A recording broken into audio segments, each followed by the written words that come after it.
Lors des auditions à l'aveugle de The Voice, Silda s'est retrouvée face à Camille. Les deux talents de l'équipe de Vianney ont repris un titre de Calogero. Malheureusement, la jeune femme a fourché lors de la première phrase du duo. Un petit souci qui lui a finalement coûté sa place. Après plusieurs semaines d'audition à l'aveugle dans la saison 12 de The Voice, les talents de chaque coach montent sur scène deux par deux pour s'affronter lors des battles. Ce samedi 15 avril, pour clôturer cette soirée, Silda et Camille, présents dans l'équipe de Vianney, sont montés sur scène pour chanter l'effet de masse de Calogero. Et alors que Silda, qui connaissait le coach avant même d'intégrer son équipe, a prononcé la première phrase de la chanson, elle a perdu pied et a demandé à recommencer.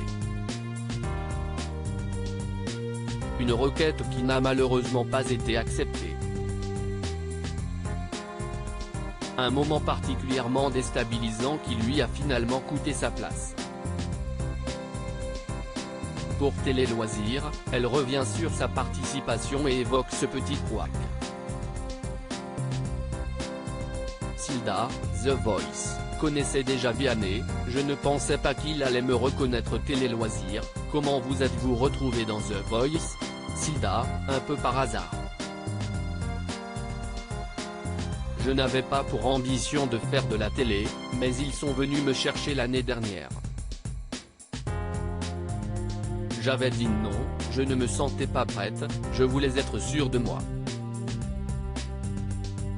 Cette année, je me suis inscrite au casting. Pourquoi ne vouliez-vous pas faire de la télé?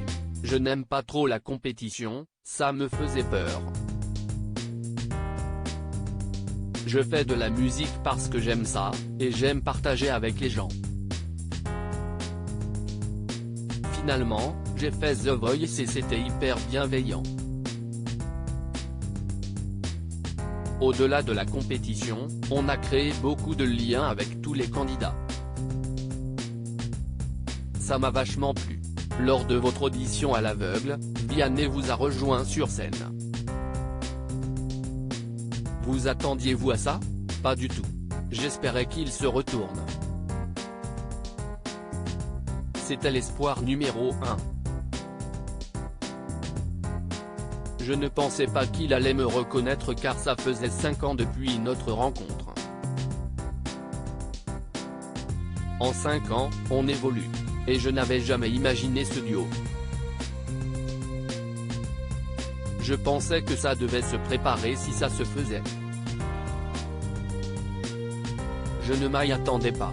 Était-ce évident pour vous de continuer l'aventure avec lui?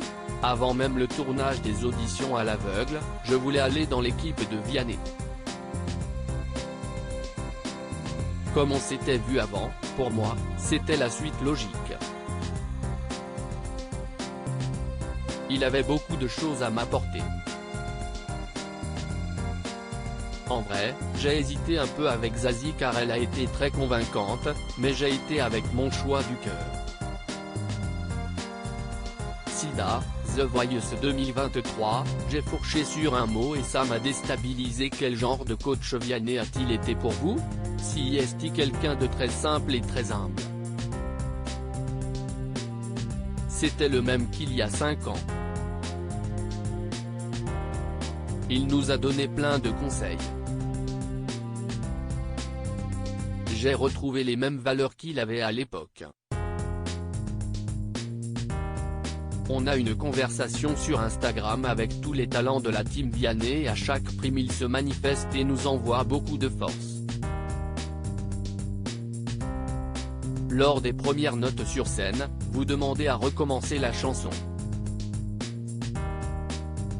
Que s'est-il passé? C'était très stressant. Il y avait beaucoup de pression, d'enjeux et de choses dans ma tête. Je commençais la chanson, j'annonçais le placement, donc Camille devait se baser sur moi. J'avais énormément de choses sur les épaules, c'était la fin de la journée, la dernière battle. J'ai fourché sur un mot et ça m'a déstabilisé. Je pensais vraiment qu'on pouvait recommencer puisque ce n'était pas en direct. J'ai enchaîné et c'était hyper difficile. J'étais tellement absente le jour des battles que je ne sais plus ce qui s'est passé, ce que j'ai fait et ce que j'ai dit. Sida, talent de Vianney en battle avec Camille dans The Voice 2023, je suis super contente pour lui quand Vianney vous dit de continuer, cela vous rassure ou vous angoisse? Ça m'a inquiété. J'ai vraiment cru que ce n'était pas réel ce qui se passait. J'ai décidé de faire comme si de rien n'était, mais j'espère qu'on ne me jugera pas trop sur ça. Même si les coachs vous soutenaient, Vianney a décidé de continuer avec Camille. Qu'avez-vous ressenti en découvrant son choix? Mon ego a été rassuré par Amel Bent et Big Flo et Oli. 3 ont quand même voté pour moi, donc ce n'était pas si nul. Forcément, on est toujours un peu déçu quand on sait qu'on ne continue pas. Mais, je suis super contente que Camille puisse continuer. Si est bien comme ça. Même si j'aurais aimé partir sans avoir oublié les paroles. À lire aussi Camille, The Voice 2023, je ne me définis pas comme garçon ou comme fille.